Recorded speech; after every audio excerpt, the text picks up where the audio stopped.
মাত্র 2 দিনের ব্যবধানে মালদ্বীপে মৃত্যু হয়েছে 3 প্রবাসী বাংলাদেশের।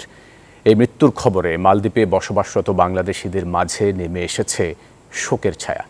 এদিকে মরদেহ দেখতে হিমাগার পরিদর্শন করেছেন দেশটিতে নিযুক্ত বাংলাদেশের হাই কমিশনার মোহাম্মদ নাজমুল ইসলাম।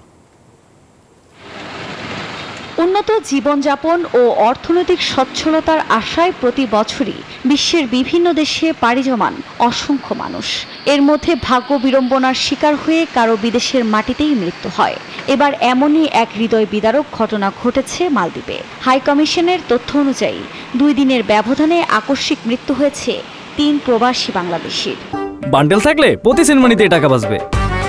বিকাশ সেনমানি বান্ডেল কিনে জিতুন প্রতি লেনদেনে।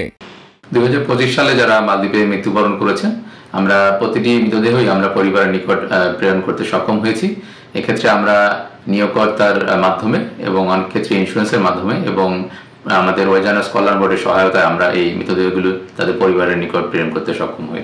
এদিকে প্রবাসীদের মরদেহ দেখতে এরই মধ্যে হিমাগার পরিদর্শন করেছেন দেশটিতে নিযুক্ত হাই কমিশনার মোহাম্মদ নাজমুল ইসলাম। 3 প্রবাসীর মৃত্যুর খবরে শোকের ছায়া নেমে এসেছে মালদ্বীপে বসবাসরত বাংলাদেশিদের মাঝেও। বাংলাদেশি লোকগুলি এখন সব মারা যেতেছে হার্ট স্ট্রোক করে, মানসিক টেনশন, অনেক সমস্যার কারণে, দেশে ফ্যামিলিগত সমস্যা, এই সমস্যা ওই সমস্যার কারণে মানসিকভাবে অনেক মানুষ ভাঙিয়া পড়ছে। আমাদের বাংলাদেশের ইমিগ্রেট গুলি এইভাবে মালদ্বীপে মৃত্যুবরণ করতেছে। কিছু লোক মারা যেতেছে স্ট্রোক করে, আবার কিছু লোক কাজের মধ্যে, কিছু লোক মোটরসাইকেল অ্যাক্সিডেন্ট করে। আমাদের বাংলাদেশের প্রবাসী যারা আছে তাদের কাছে কিছু সাহায্য নিয়ে আমি কিছু টাকা পয়সা কালেকশন করছি। এখন বাকিটুকু বাংলাদেশ হাই কমিশন থেকে এবং স্যারের কাছে আমরা এতটুকু আবেদন করছি।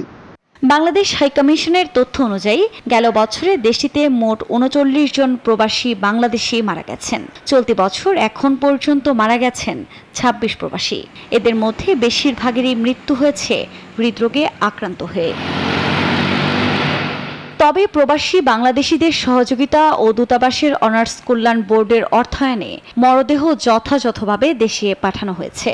বর্তমানে মালদ্বীপের হিমাগারে আরও কয়েকজন বাংলাদেশি প্রবাসীর মরদেহ সংরক্ষিত রয়েছে, যেগুলো নিজ দেশে পাঠানোর প্রক্রিয়া চলমান আছে। Desk report, news 24।